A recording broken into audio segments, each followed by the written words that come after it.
Treasure Planet. This is the other Disney animated film that didn't do very well at the box office.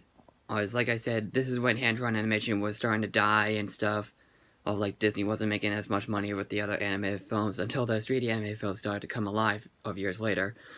Because Pixar and DreamWorks were the ones that were making the big box office records. And I feel it's a shame because this is the fifth movie directed by John Musker and Ron Clements, and I feel like it deserves a lot more attention.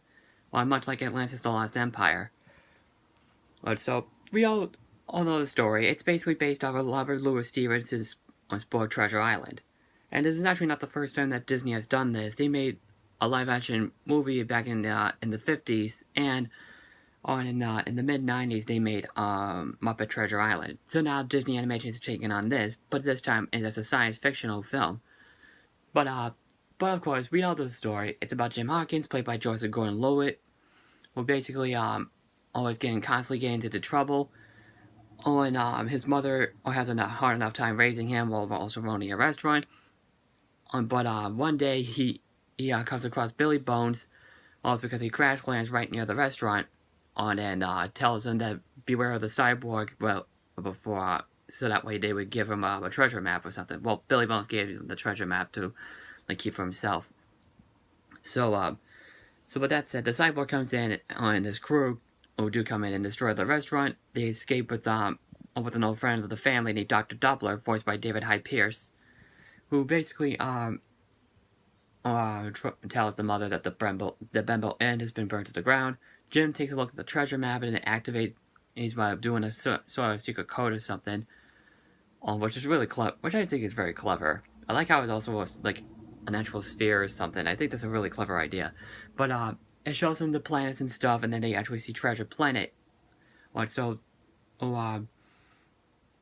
wants to go down to Treasure Planet to get some treasure, so that way they can rebuild the Bembo Inn.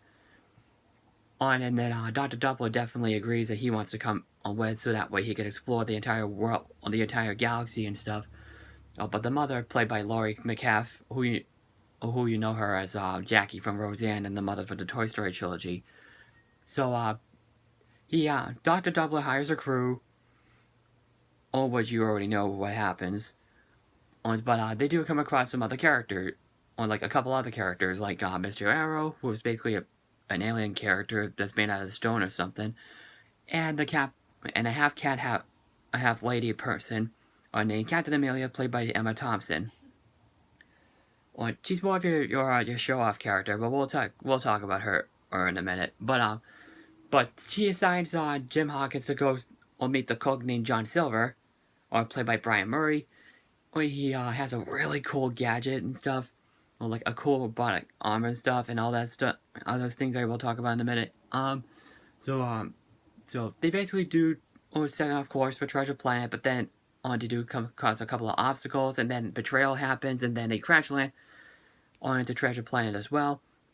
Jim comes across a robot named Ben, played by Martin Short. They do find the treasure, but of course you all read the book or something. Well, even though I haven't read the book, but you probably know what happens later on.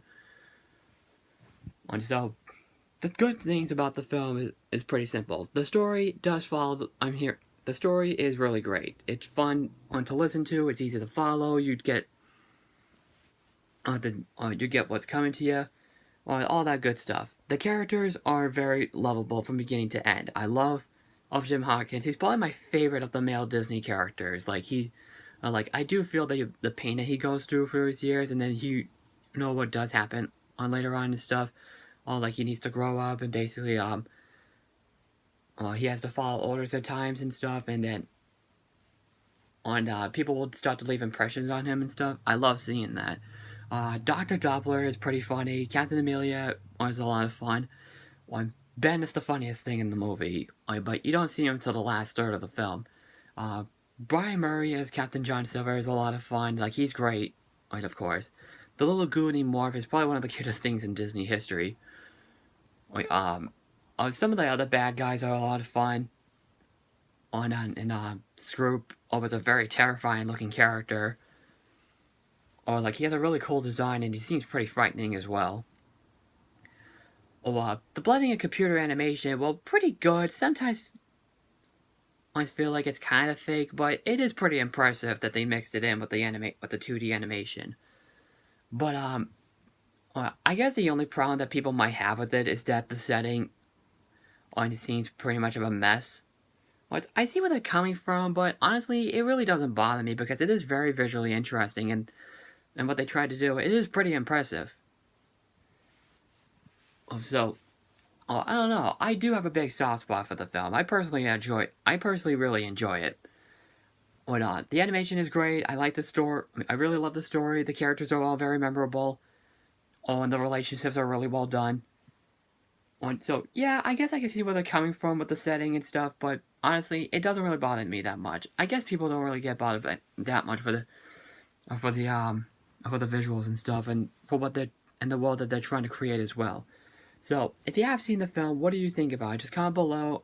Oh, and follow me on Twitter and Facebook, and don't forget to subscribe as well. And like I said, it is worth checking out. So, I'm the Bostonian Critic, and I am signing out. I will see you in the next video. Take care.